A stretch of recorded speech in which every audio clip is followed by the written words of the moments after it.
The Gospel of Mark. Pharisees' false accusation. Hello. Keeping the Sabbath on the seventh day is one of a few of the things that are very important to the Jewish people.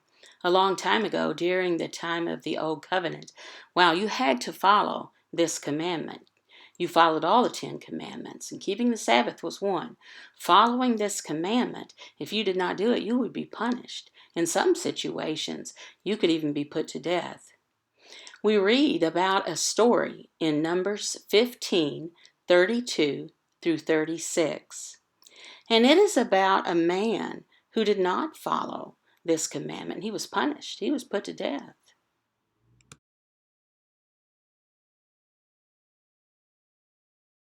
Since about 1,000 years, the Jewish people, they could identify a person as being Jewish. And the way they did this is that they would look at him and see if he kept the Sabbath on the seventh day. And they would know he was Jewish. The Jewish people, since then, today, they believe that the Messiah, their Messiah, not Jesus, it's another person they're thinking of, will be the Messiah, and he will come. He will come when all believers in the Jewish world keep the Sabbath perfectly. And then the Messiah will come. That's what they believe.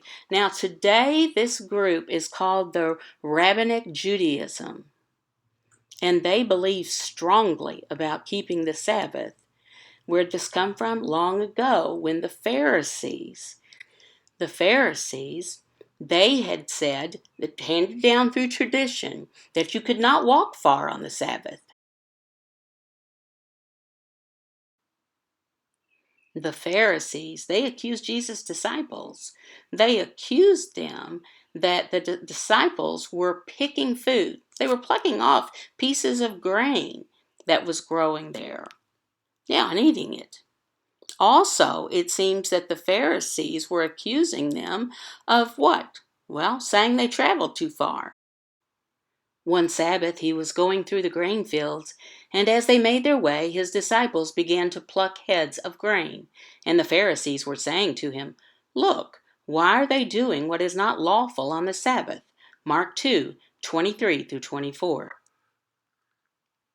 Those group of Pharisees, were they right?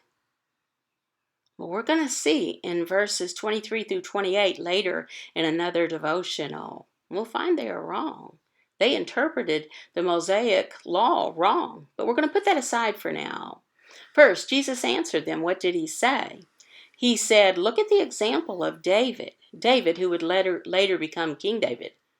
What did he do? And he said to them, have you never read what David did when he was in need and was hungry, he and those who were with him? Mark 2:25. Jesus, he wanted the Pharisees to see that they were misinterpreting the Mosaic law on the Sabbath. What did he do? Well, during the Old Covenant times, King David and his soldiers, they were so hungry they needed to eat something. They had escaped King Saul, who was trying to kill them.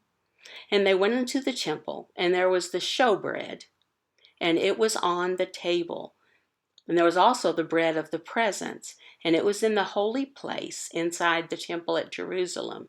The Mosaic law says in Leviticus 24, it says that this bread is for the priests, not for the regular people of Israel.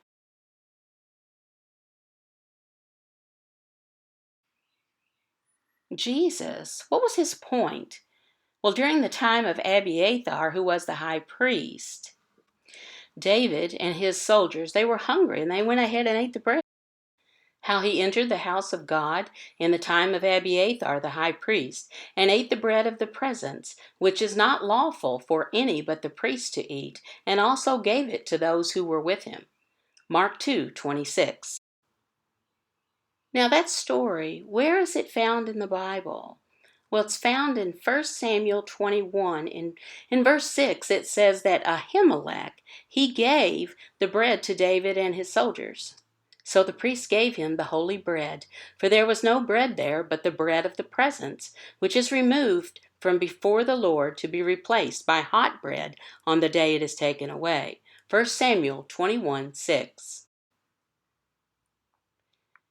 In Mark chapter 2, it seems that Jesus mentioned Abiathar and not Ahimelech. Now why? Well, most of the Jewish people at that time, they knew who Abiathar was.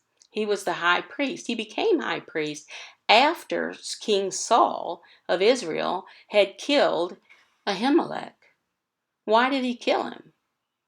Well, King Saul at the time, he was chasing David, and he was very angry that he had helped David and his men to have food. And that was during the lifetime of Abiathar, not during the time that he was a high priest.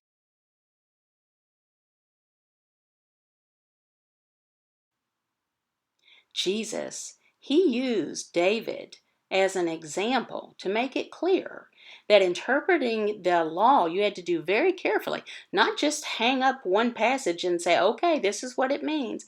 No, you had to first look at the old covenant and interpret the law of the Sabbath. You can't have just one verse and dangle it up and say, this is proof. No, you had to look at the Bible as a whole to interpret it right. We notice that most cultures, they interpret the Bible incorrectly. Why is that? Well, it's because they don't first carefully look at the Old Covenant and the New Covenant and the Bible as a whole before making a decision on what one verse means. They will take out a verse and say, that's it, that's proof. Well, God gave us 66 books in the Bible. And he meant for Bible teachers and pastors to be responsible in interpreting the scripture. Coram Deo. To live coram Deo is to live one's entire life in the presence of God, under the authority of God, to the glory of God. Everyday Breadcrumbs, Devotional Studies for the Deaf by Brad and Tammy Schaaf.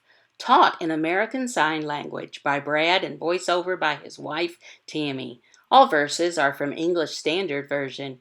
BradDaleSchaaf at gmail.com.